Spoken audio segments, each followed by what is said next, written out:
coming as a role model, Barbie coming as a role model, because I think I'm not a Barbie, but I am, a role model. I hope to be a good role model for a lot of young girls. And then with the Trailblazer Award, that was, it was so unexpected because it's by the IP, the intellectual property, this legal firm decided to nominate me, and I was one of the 4 women in Canada being Trailblazer. And the reason why the Trailblazer Award was because I am a non-woman in STEM, creating opportunities for girls in STEM. And I thought, the fact is, when I started my organization, I knew nothing of STEM. And because I didn't know anything about it, it took me about a year and a half to even move forward to say, I'm going to do this. And it felt like, I have this idea and I want to create opportunities for girls. And I see that there's a need for diverse background, like girls that come with diverse backgrounds, girls that come with multiple barriers, girls like me that have been on welfare, girls like me that have been homeless, girls like me that experience domestic violence.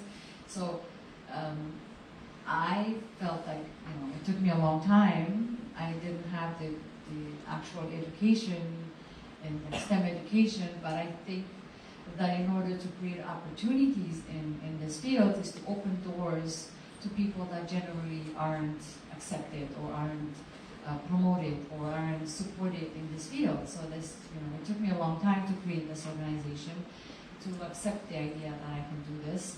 And then when I done it, it was one of those, I had a lot of people, naysayers, that said, you can't do this is not going to be possible. Come on, what are you thinking? This is not something, you are a social, I was a social worker. I studied the Assaulted Women's and Children's Council Advocacy Program here at George Brown, which taught me a lot about women's rights and children's rights. And, I had the imposter syndrome for a while because I feel I come from a social work background and I'm doing women in STEM work. And it took me a while. And I think it was probably about 2 years into running this organization when I felt I'm doing what I'm supposed to do, because I'm sitting on a panel with people, they have their PhDs. And when you are really new to an industry and you have these people with this credibility and you sit there and like, what the hell am I doing here? Why are they asking me to be on this panel? So I felt like I have nothing to contribute. But when I heard them talking about, people is just so, they're talking as if it was so easy, and they're talking like they come with a privilege, they got privilege, and this is why they're there. And I feel like I know why I'm here, and I know that I need to be here, and I need to speak, for people that were like me, with people that come in and want to come in this industry and they can't. And so this is why I feel like I feel like I was the right place, and getting that award, it felt that, wow, now I feel like I'm being recognized and gives me more confidence. But one thing that is not added here, to be honest with you, the thing that I'm most proud of is because when I got a nomination for the Premier's Award by my college, by Georgetown College, when I finished school, when I was in school, I was dealing with a whole bunch of health issues. I didn't know that I was going to make it, and I finished, actually, first year I was on the dean's list, so I pushed really hard to study. Then the second year I was actually pregnant when I finished school. I was 6 months pregnant, and my oldest daughter, she was 4 years old, 5 years old when I finished school actually, I felt like she had to go to school with me because I was dropping off at daycare. She wanted me to stay with her and put her to sleep, but I said, no, I have to study, pull all-nighters. As you guys know, when you're in school, you have so much work to do, plus you have to be a mom, plus you have to cook, plus you have to clean, plus you have to do laundry, plus you have to do the kid, plus you have to read stories, plus you have to do all that stuff. But there were many times when I would put a blanket on the floor by my desk, and she would sleep on the floor while I was doing my homework. And so when I finished school, actually, I was 6 months pregnant, so I had this gown and my belly was covered, but I was 6 months pregnant. And then my oldest daughter, I took her with me on stage, and I said, "You get that diploma, it's yours," because you have contributed to this as much as I did. And then to be nominated, for the Premier's Award 10 years later, I came with both of my daughters to come with me to see the ceremony, to see what happens, because I felt, again, having the career that I have now, my oldest daughter hasn't been going to school, but then she's seen me actually going to my career, and there's a lot of sacrifices that my kids also have to make. As you will learn being an entrepreneur, it's very rewarding, but it's also a lot of work that you have to put into. There's some sacrifices that you have to make. You have to pick and choose what's good for you. So bringing my daughters there, I wanted them to see, first of all, I wanted them to see that education is what can get you where you need to be. I'm an advocate for education, especially for women, young girls. And then for them to see that I did it, I feel like it was something that I gave to them. So the Premier's Award was actually the most impactful to me, yes, because I feel like that's something that I shared with my daughters. Excellent.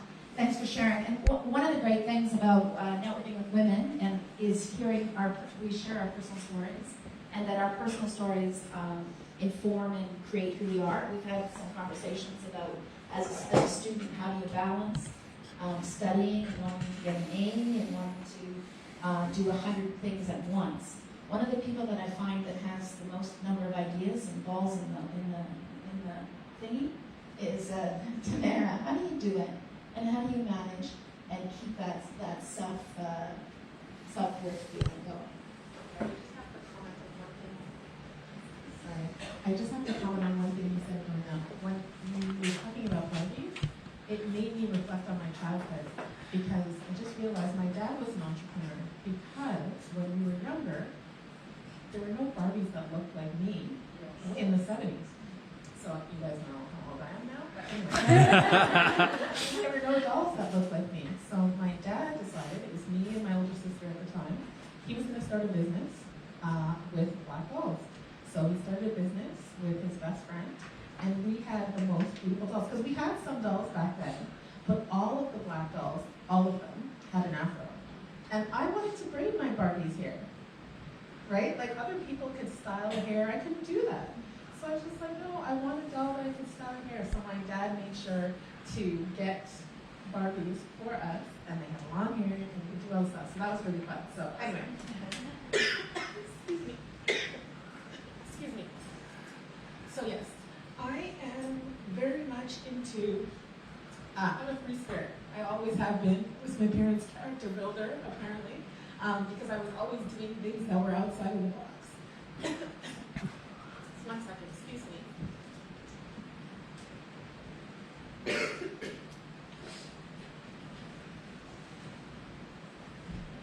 And I decided, I also, by the way, studied social work. That was my undergrad.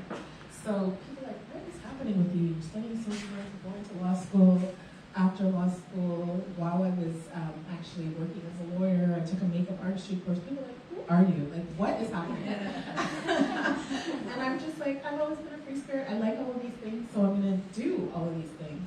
So it's not easy, because you have to stretch your energy in 3 different directions. But for me, I'm passionate about all of them. So I'm very analytical, I'm a problem solver, very intellectual. So that side of my brain is fed when I'm doing the workplace investigations.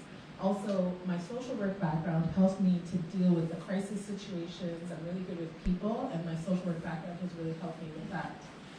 And then I have a creative side, and people also always said to me, you don't look like a lawyer. And I'm like, I guess I'll take that as a compliment. I was like, what do lawyers look like? But anyway, because I always had a different sense of style than everybody. I was always trying different things with makeup. So I decided to take a makeup artistry course, so while I was practicing, I could do something fun that actually inspired me. So I took the course, and then when you become a makeup artist, you can get all these great discounts and makeup stores. I was like, yeah, I'm loving this. So I decided to do makeup.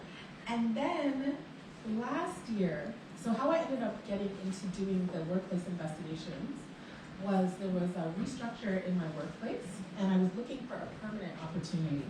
And while I was looking for that permanent opportunity, I said, I need to make some money while I'm trying to live. I have a house, I have a car, I have all these things. So I decided Because of my legal background and my HR experience, I can leverage that and do workplace investigations, especially post the Me Too movement. There's so many more workplace investigations that there are. And also I realized there was a niche because they're looking also for investigators who are racialized, who could help, that have a lens, who could see some of the issues that other people might not necessarily be able to identify. So it was an opportunity for me to leverage my background. So that was great. And then the cake business, this is a funny story actually. I love cake, and in my culture, and also in the Caribbean, usually around Christmas time is when we have cakes. And it's usually what we call either a black cake or a fruit cake. And it's like this really dark cake. They soak the fruit in rum forever. And it's really nice. But there's a lot of people like, I don't like that, ew, that dark cake. Sounds like vanilla rum cake. People love sponge cakes, pound cakes. So I'll infuse rum in these cakes and then sell them. And Christmas is a good time to do that. So I was watching, I read an article and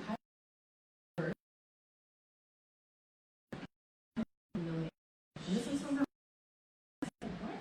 She's at my age and she's worth 900 million. She's almost a billionaire. I said, no. I need to start monetizing my stuff. So that night, I literally went, bought some ingredients, baked the cake that night. I boxed.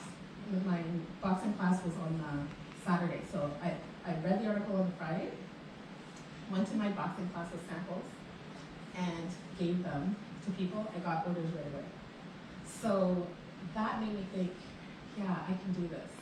So what I prioritize by what's going to give me the most income at the time because I need to live. So my workplace investigations give me more of my bread and butter than the other things. But Christmas is a busy season for me for the cake making. And the summer is really busy for makeup artistry because of weddings, because of proms, caravana. I love glam, so I like doing all the bling with makeup.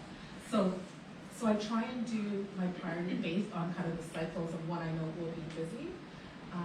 So yeah, you can't put all of your energy into everything at the same time. So my Instagram needs some help on the makeup artistry side. I have tons of pictures.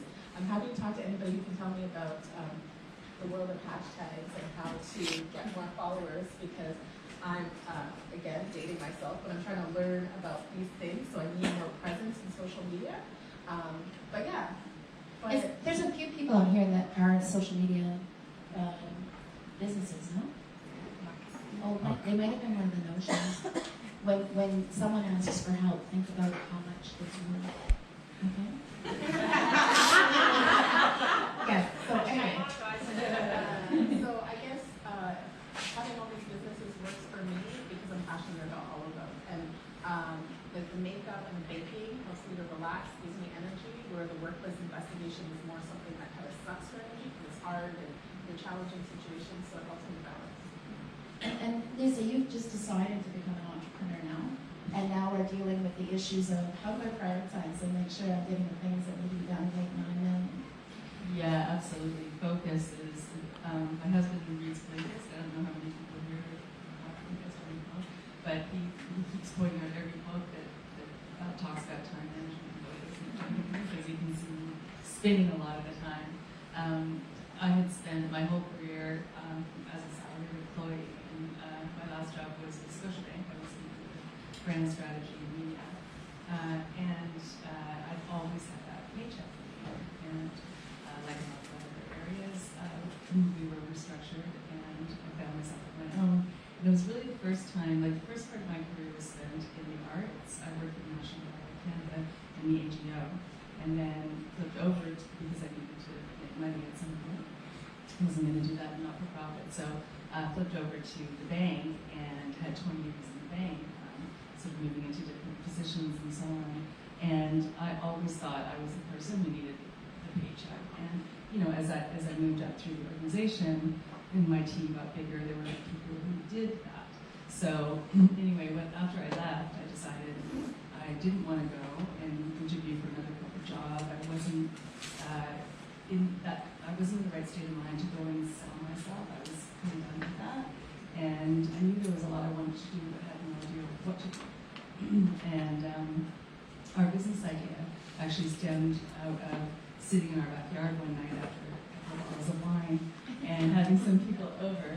My husband's in printing, and he had printed some really beautiful big prints for our backyard that have been up for years, and they look fabulous, and they still look fabulous. And people would come over and say, I've never seen printed art. And, I've seen some metal work and sort of wood and that type of thing, but not actually printed works that look spectacular.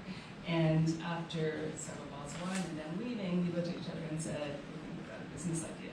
And so that's how it started.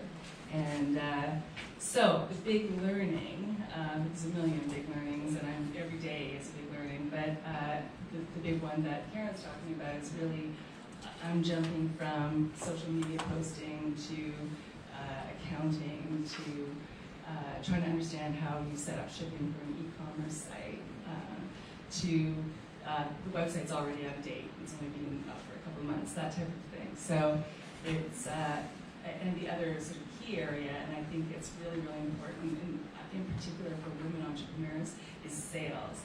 I think we tend to shy away from the hard sell, the one-on-one, the cold calling, that type of thing. Half of my business is consumer, but the other half is B2B. And I'm just starting down that path, and I know how important it is, and I know there's nothing else that I can do. Everything I want to build, from a charitable angle or from an arts angle, is all great, but unless I get the sales in the door, there's nothing to build on. So that's one of the biggest challenges that I'm dealing so far. And I think that all entrepreneurs are going to have this issue to say that I started my business because of my passion and interest. And so you want to do things you like to do and not necessarily things that you don't. But in the end, even as you hire additional people to come in and help you to do the things that you are less skilled at, it's your personal brand that is important for your own business. And Carrie, did you want to speak a little bit about the importance of a personal brand? I'm pretty passionate about personal brand, and I think it's everything. I can't tell you about the opportunities that have come my way just based on understanding the power of your brand. And what does that mean? So I think there's a personal brand, there's also a professional brand.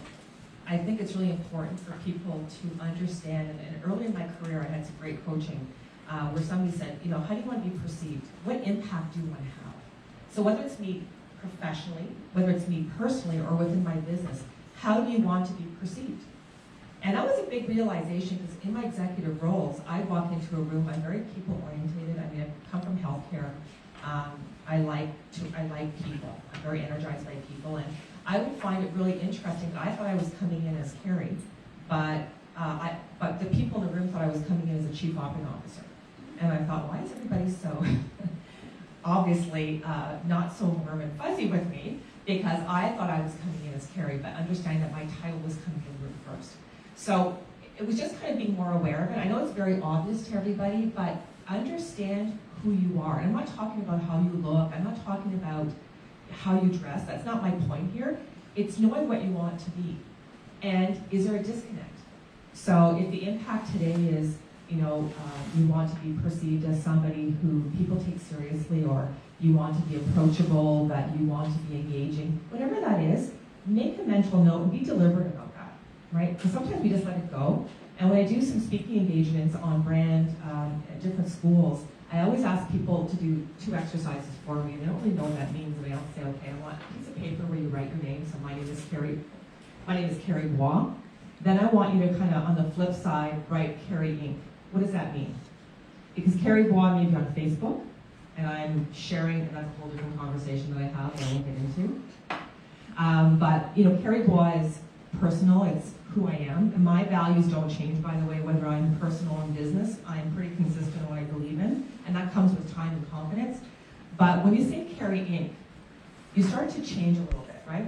But Carrie Inc., that's your kind of, if you want a professional brand, what does that mean? Because now you're taking how you want to be perceived in a different marketplace. It's highly competitive. How do you want to stand out? How do you want to be perceived? So whether it's just me as a person, now it starts to translate into a business, right? Or a business environment, or professionally. Many of you may choose not to go into business, or you want to go into corporate life. And there's many things I wish somebody told me when I was 20, because the moment you step in and get close to your workplace, you're in character, right? You're not, you can be Carrie Wall all you want, but you're really Carrie Inc. because somebody's paying you to work for them, represent their brand and values. So what you do at home, fill your boots, right, on that. But as soon as you walk in somewhere, it starts immediately. I used to do interviews, and my executive assistant would walk in with the president, and she'd be like, mm-mm. And I'm like, oh God, why does mm-mm? And they look great, but the moment they walked in the building, or what was kind of going on in the lobby or in the waiting room was kind of questionable. So you can't be one way and then come in to me and impress me, because the person you're going to work with, the receptionist, is equally as important as a security person, as whatever it is. Understand that you're on point. And that's a hard thing to pivot, because we all understand unconditional love and acceptance. Now, I preach that. I think it's an important value. But let me give you a reality check. That doesn't always exist, and you will be judged, right? Like it or not, you're judged. And we have 7 seconds. You have 7 seconds when you walk in to make an impression. And if you don't care, then be deliberate with that. Like, in my mind, I don't care that I don't want to make an impression. Okay. If you care, then understand what brand you want to bring into the workplace, what brand you want to bring into your business, and how you want to be perceived. So it's very important to think that through and how you project that. And that's a whole conversation of what you want to do to project that, but it's extremely important. And I often say, you know, when you're in these environments, take every opportunity you can to network. Now, I'm an introvert. Now, many of you people probably don't believe that, but I am an introvert. And I've had to work very hard and deliberate at networking. And I enjoy people, so I'm like, how do I link that all together? So when you're in a room, I don't care who you are, what level you're at. None of us are more important than the other, I can assure you. So know that the person sitting beside you, we always go to our comfort zone, so we'll sit beside our friends, because I know that's what we do. But when I go to events, I tend to try and, I like to talk to people. But I'll also make sure I sit with people I absolutely don't know. I'm deliberate, and I'll tell my colleagues, like, please, like, understand I'm really excited about going here. Or when I was doing my executive MBA with Kellogg, I was all over the world. We had global programs, and I would study the class list. I wanted to know who was lecturing me. I wanted to know who was in my class, because we got names, because there was people from all over the world and their background, and I would study that, because preparation, because I wanted not just to have, because it's busy, I wanted to meet, like, I wanted to meet Susan Smith, I wanted to meet Bob, I want to meet, I'm in Hong Kong, like, I don't need to meet more of my classmates. I'm in Hong Kong in a fantastic economy, or whether I was in the US or in Germany. So please be aware of that and be deliberate with how you want to be perceived and what lingering impact you want to have on somebody, right? So it's no different than when you go to a restaurant. My closing comments is that when you go into a place, there's an experience that you're looking for, and with your brand, you become that experience. So just be aware of that and be focused on that, and that will really, really help you no matter what you do. So thank you. Thanks, Carrie. The importance of brand, for sure. And every corporation is building their brand for the purpose of making money, right? So I was hoping that Sherry could talk a little bit about the importance of your image and the brand that you want to portray, but also to be able to put a price tag on it and how to monetize your passions and interests as she's trying to build Sherry Picks in her business. So that is a very interesting question, and it's not easily done. And I think, when you go out on your own, or even in the corporate world for that matter, it's really important that you believe in yourself. And I think it's already been discussed here that there'll be a lot of people that will tell you no. You can't be successful, or they won't necessarily encourage you, whatever. So you really do need to have that strength, that inner strength, to be able to push forward and to be successful in whatever you decide to do. I think in terms of monetizing an image, I'm going to go back a bit. So when I was working at LCBO, one of the things that happened, probably about 6 years before I left, was the marketing department decided that LCBO did not have a face or a voice. It was just this big monolithic place with a lot of product, but there wasn't any specific or individualistic element to LCBO. Prior to that, I had run Vintages, and Vintages had a voice, it had a presence, and it had its own brand. So much like we're talking about branding from an individual perspective, it also happens in businesses, and that's what Karen's talking about. So the marketing department decided that, you know, we needed to make LCBO, the big part of the company, more personal. And so because I had the most experience in purchasing product, that I became the face of LCBO. So I was linked to that company. So that was fine while you're at the company, and there's a whole bunch of issues that go along with being the face of the LCBO. It's not necessarily easy to be, but when you leave, it's how do you separate yourself from the company? So in my case, it was a bit more of a challenge, but it was also a bit of a springboard. So you can go either way. So the organization, and I didn't leave on a necessarily positive note, because we had a new president, and he came in and essentially wiped out the entire senior team within a year. So I was the last one to go. And when that happens, you know, sometimes the people that you know in industry, they see you differently. Even though you've done absolutely nothing wrong, I can tell you that right now.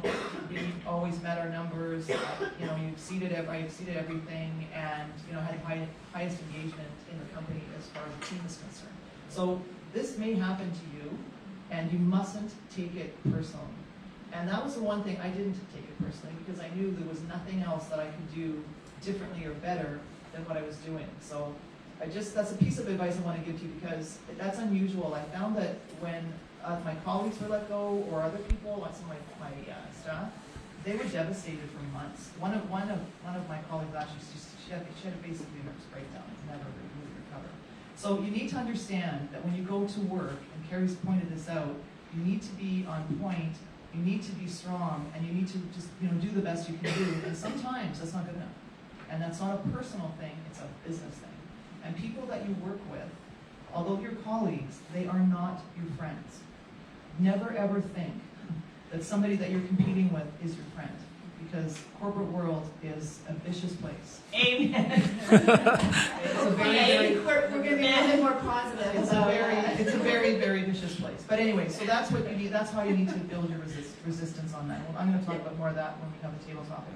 But so I had a challenge, because how do you do Sherry's picks when you're not working in the company anymore? And what does that mean, and what do you do? But I had, as I said, I had a springboard. So I really struggled for a while, not because of being let go, but because, okay, what do I want to do with this? And what do I like to do? And I love having fun. I love to travel, and I love to entertain, and I love wine. Anybody that knows me will tell you that.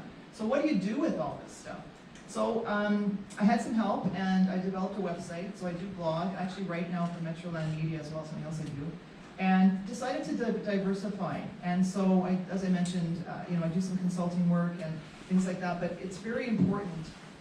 And when you learn, or I learned anyways in corporate life, is that you have one job, one paycheck. But when that one job, one paycheck goes away, you feel like you're a bit stranded. So it's really good to diversify. And I think, you know, Tamara's talked about it here, you know, when it's seasonal. So this time of the year she's doing this kind of work, and this time of year she's doing something else. It's really important that you don't put your eggs in one basket, so that you have something to fall back on should something, you know, not work. And I struggled initially for consulting work. How much do I charge? Like, what is the value? And I started off really small, like really tiny bits of money, because I wanted to get some experience. So it worked out for me. But now, you know, unless somebody's willing to pay $300 an hour or more, you know what, I don't do it. And so, but it takes time to get to that point. And so, and you know, I may only do 2 of those a week, or maybe 2 a month. But the other times I'm doing my blog, or I'm traveling, or I'm writing about where I am, or what have you. So I'm in a very fortunate position that I can afford to do that. But yeah, I think you don't really undervalue what you're bringing to the table. I think that's another thing too. So, and we'll probably have a lot of other things to talk about. Yeah. And you'll see from the panel that there's, and as you're networking, you're going to get a diversity of opinions, right? And it's for you to ask the questions, take the opinions, and figure out what works best for you. Because you can diversify and stretch yourself too thin. Or like Doina, she's like a serial one, right? So I focus on one idea.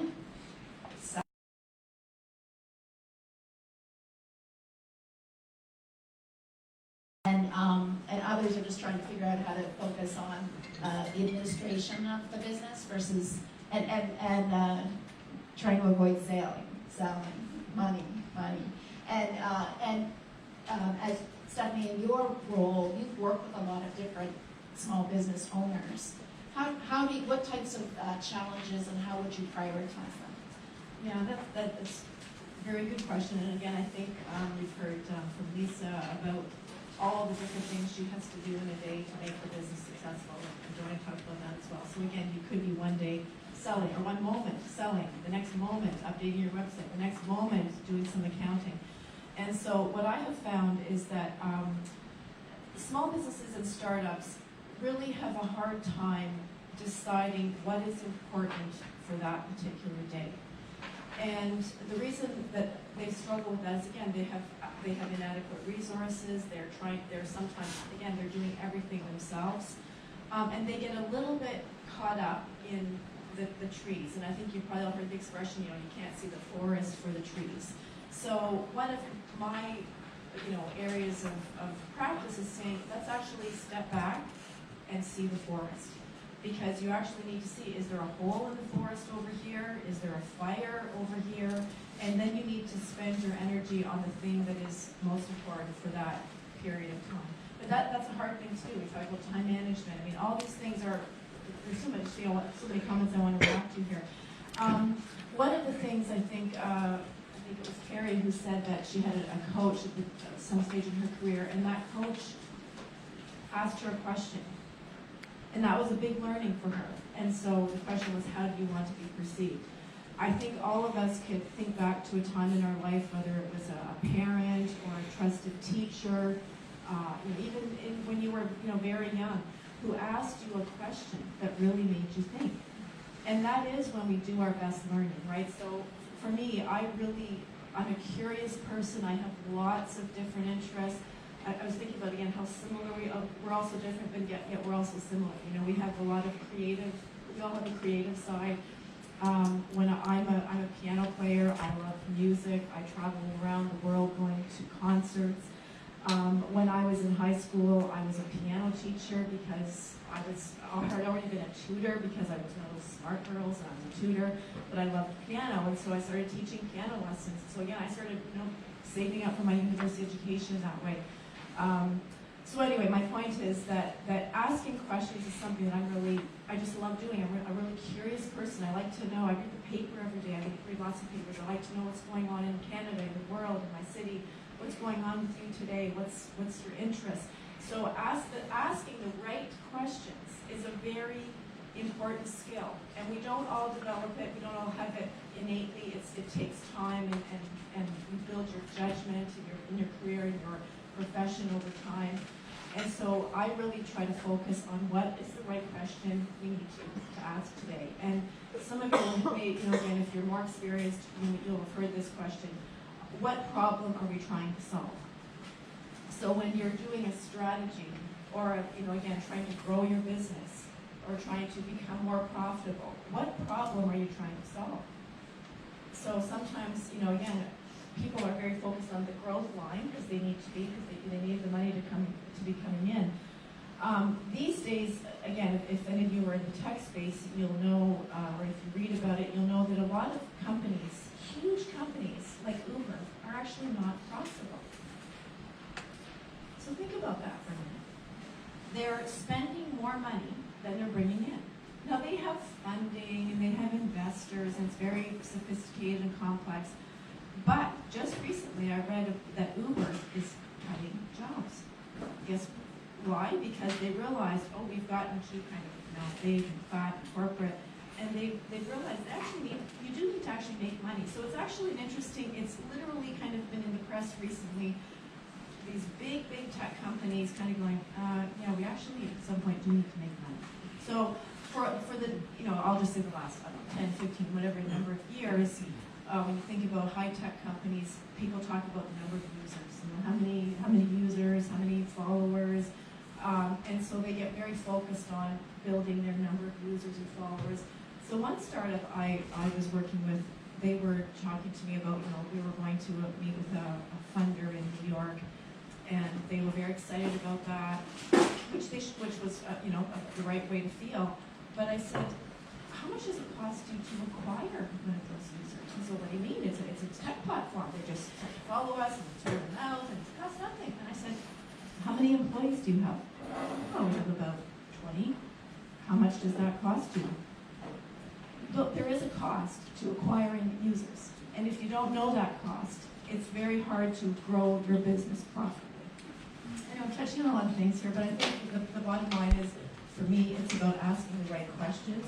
And if you don't know the right questions to ask, you need to find someone who can help you with that. And that could be, again, a mentor, that could be an advisor, that could be a professor who you've got a relationship with, which again gets into our network, and then we're going to be talking more about that. But using your network to help you find the right questions to answer. Thanks. The right question. What is it? But remaining focused on money. So you can sell your business and go on to your next idea. All right. So I'm going to go through. We're going to introduce the table topics, and I'll have everybody do that.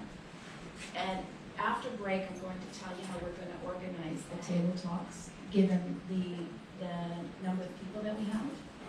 What's going to be special about this is that you're going to have like one-on-one opportunities to ask the key questions that you need for your business and getting started in your business, because the groups, it's going to be quite intimate, right? So so let's go through and introduce your topics, the table topics that you picked and why you picked it, and give them a so have a look at them. Why you picked it and what you think that the participants will get out of that topic. And we'll just go in order, but we'll start with Stephanie because she just talked. Can you talk? Start? Yes. Sorry. Okay. What my topic is? Yes. And Yes. so your topic is on the. Yes. Okay. Yep. She knows it already. I do. Yeah. But you don't need to talk about it now. Oh yes, you do. Please Introduce it. introduce your topic and what the value of that topic is for the participants. Okay, all right. So I did just kind of close a bit on that. So the power of building a network, that you're not alone, and ways to develop support that help create success. So I think that, and again, I know that there are men in the room, but mostly women. And I just want to say that, generally speaking, what you'll read is that men are better at building networks than women. And there could be a lot of reasons about why that is the case. My theory, or the thing that rings most true for me, is that for whatever reasons, women are very focused on the task. It's like, I got to get this job done because then I have to go do this. And again, it's not just about being a mother and a parent. And again, I know there's probably not many mothers in the room, so that's not really what I'm focused on. More just, it's something about us that is focused on the task. And I think young boys or men grow up being a little more focused on play and being on the team, and so they're just a little more comfortable, I think, in that kind of environment. And again, I'm not a psychologist, so I'm not going to try to figure that out analytically, so to speak. But I guess I certainly look back on my career and realize that in the CA, the chartered accounting profession, and kind of maybe like lawyers, and all professions have networks. They all have these associations, and so you kind of say, well, why is that? It's because they're very important. These are the people who can help you and can give you advice when you need it. And so tapping into that from as early on as you can is really important. And that includes, again, people in this room, the people you go to school with. I'm sure that most people in this in this forum would say that they have some lasting relationships from when they first started their career. People who, even though they might not have been friends, they were colleagues, they became friends, trusted advisors who they still have relationships with and go to when they have problems or, again, questions about their career or their business that they want to solve. So that's what we're going to talk about in the networking too. Kind of like networking is a task. Yes, that's right. It's an important one Make to get networking done, a right? task. That's Yes. right. Yeah. Yeah. And then what's Sherry's topic? Sherry's topic is introduce your topic. My topic is, I'm really, really keen on this one, and I mentioned it earlier, is resilience. I think that's really important to be successful in no matter what you choose to do. So I'm going to talk about that with the groups, and loads of examples of that to draw on for you. I think the other thing that's really important, and I've made some mistakes in my career path not doing this, and it's a question of trusting your instincts. If something doesn't feel right, it probably isn't. And even though it may seem like the best thing to do, if it doesn't feel right, I would suggest maybe that is not the right thing to do. We'll talk about that a little bit. And the other thing is I really feel that it's important that you value yourself. That builds confidence, and you need to be confident, again, in no matter what you choose to do. So those are the three topics that I've chosen to speak about. We can take it any way you like, but I think that's really important. And I do agree exactly with what Stephanie said, and I just want to clarify something from my last talk was, people at work are not your friends. And I don't mean it that you're not going to have friendships that develop over time, but it's rare. And you think about, for my case, how many years I worked and how many friends you actually developed over the years. There's some, and they're very, very good friends, for sure, but they're few and far between, and that's tricky too. So anyway, so those are the three main topics that I'm going to cover. And so those traits of being strong and in control and knowing what you're doing, but then it's okay to have a meltdown, right? So, Tamara? So the topic that I'm going to be talking about is wellpreneur, and maintaining entrepreneur wellness and understanding work-life balance. So I'm pretty passionate about mental health. I think that we don't. Sorry, I'm really soft-spoken. I talk a lot, but I'm very soft-spoken. So I think what really bothers me, I'm a very passionate person, is the fact that mental health is not something that's treated in the same way as other illnesses. And there is a stigma associated with having mental health challenges, which is so crazy to me, because if you break your arm, there's no question about getting fixed. Or if you have cancer, there's nobody questions whether you should get treatment. But when it comes to mental health, and even I've worked in an employment law and labor law capacity, and also in HR departments, I've seen managers saying, well, this person's on a sleeve, or the person has some mental stuff going on. Things like that, where they're more skeptical about it because it's not a physical challenge. It drives me nuts. So I'm very passionate about it because I was reading something, I think CAMH had reported that 1 out of every 5 Canadians will experience a mental health issue or illness. 1 out of 5, that's like significant. And the numbers increase when you're an entrepreneur. 2/3 out of every entrepreneur in Canada, I think it is, 62%, will feel depressed at least once a week. So it's a real issue, and we need to talk about it. And so I think it's important for us to talk about it. I think it's important for people, if they're experiencing something and it doesn't feel right, to get the appropriate care, have a right support system.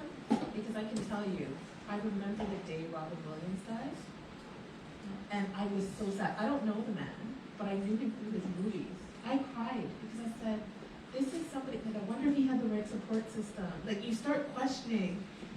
He made so many people laugh, and he was struggling internally, and that really hurt me. And then we think of people like Kate Spade. Her persons are everywhere. You're like, really?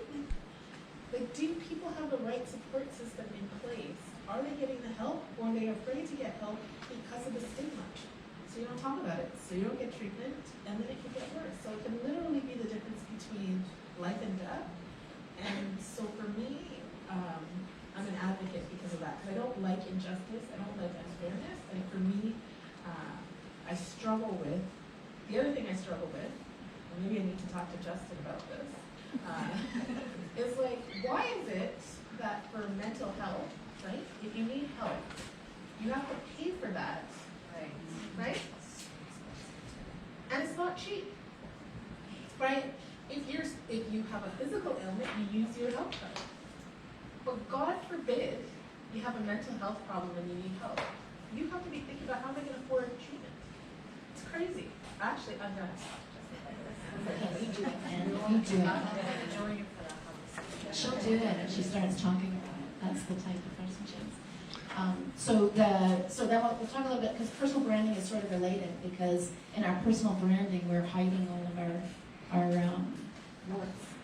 Well, and I think, I talked a little bit earlier about personal brands. We'll just be on the table and around tables and be elaborating on that, and whether you want to talk about your personal brand or your professional brand as it relates to starting your business or getting into the corporate life, is this understanding the distinction and how to kind of position yourself a little bit more strategically on how you want to be successful, and I think it's extremely important. So I'll be kind of elaborating on that and just kind of sharing some stories and tips that have perhaps worked for me in the past, and happy to share with everybody. Because in the end, you gotta get started. Yeah, so I'm going to talk about barriers to women entrepreneurs. One, for obvious reasons, because I'm experiencing a lot of those today.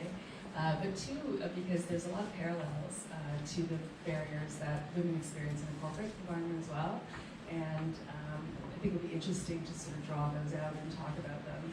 When I was at the bank, we sponsored Dragon's Den, and I asked Arlene Dickinson to be a spokesperson for the bank, which she said she would. And in particular, I wanted to get out and talk to women entrepreneurs. So we toured her across the country, and we would pack, hotel ballrooms with 900, 1,000 people going over the fire hazard, rules. And she would do a talk, but afterwards, what really struck me was the women who waited in line to get a picture with her or an autograph were crying a lot of the time. They were just so full of pent-up frustration and emotion that it became a really important part of my mandate at the bank to focus on supporting women in business, whether that's corporate or entrepreneurs. So I'm excited about this topic and to actually get your perspectives on what you believe those challenges may be, particularly to women.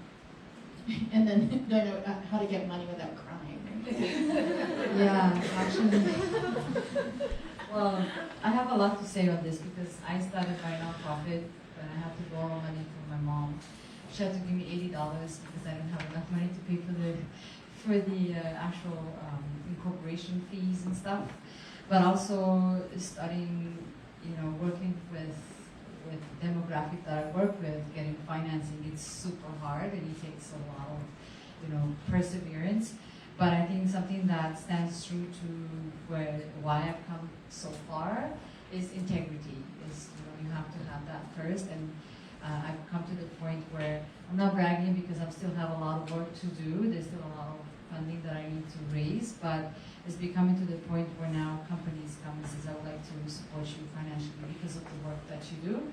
So I think it's super important to understand that when you do the type of work that you do and you believe in it, you have a passion for it, and your integrity shows. Like integrity is number one on my list. I mean, whatever we do, we have to, show that. And that shows. And then companies come and say, we'd like to support you financially, as well as, finances, money. It's one way, but also the support of the industry. It's another way, which, because we might need the money, we might get the finances, but sometimes someone can give you a piece of advice that is worth more than the money that they would give you. So you just kind of have to look at I'd rather have this person's support and they back me up and they open doors for me versus having their money and just say bye, and I still have to struggle. So we kind of have to look at that. So that's something I'm going to talk about. And so almost in all of these themes, networking is going to be part of it, right? Because it's not just, you have to network to get money, you have to network to get well, you have to network to get advice, you have to network to get the skills that you need on your team. I'm actually going to add something else because the barriers to women, something that when I started the organization, I actually spoke about this yesterday at an event I was speaking at, and say when I started this, a lot of the challenges, I think it has fuel to my fire. One, I went to an event where I asked this investor that was a speaker there, and the reason why I went to that event is so I can speak with him because on his website said that he supports nonprofits. And I waited in line for 45 minutes to speak to him, and I told him about what I do, and I presented my nonprofit. And the one thing he said to me, he says, I don't support poor people. And I was poor people. And poor people, like yeah, low income people, because that's not going to make him money. And I was like so upset about it. And I was like, but but I do this, and I was trying to convince me, and I said, no, let me go back. And I went home. I cried a little bit because how did you say this to me? But then I looked back and I thought, no.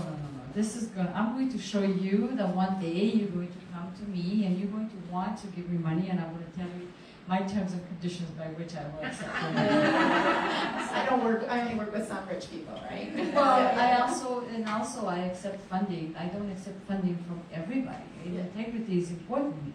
So which means, are you a company that actually are integral? Are you fair to everyone that you have in your company? So that's also very important, right? So just looking at what you value and how does that fit into money that you get. Can I just quickly say one thing? So, related to the point on barriers that women entrepreneurs face, I think it's important to understand the principle of unconscious bias, because you're going to face it as women, and you will also face it as women of color. So it's really important to think about that. And sometimes people say things and they don't even realize that it's offensive. So I remember early in my career, because I always looked younger than I went for an arbitration, and the assumption was that I was the note taker, not that I was counsel. I'm just like, what? Hey, what is happening? And I also remember I used to work at a legal aid clinic when I was in law school, and I was so excited. It was my first case that I was going to be arguing. And I was arguing against this lawyer who was much older than me. He was very established, but he didn't prepare, because the assumption was, oh, she's just some little kid, she doesn't know what she's doing. And I won the case. So just be mindful of the role unconscious bias can play, but it also plays into how you feel about yourself sometimes, and it can kind of do your head in. So it's also linked to mental health and wellness, so we can talk about that too. Did any of the other ladies have a comment to make before we go? Shared some good thoughts? Yes. Excited about the panel, or the table talks? Yeah. We're taking a 10-minute break, so we're sort of on schedule at 10:40.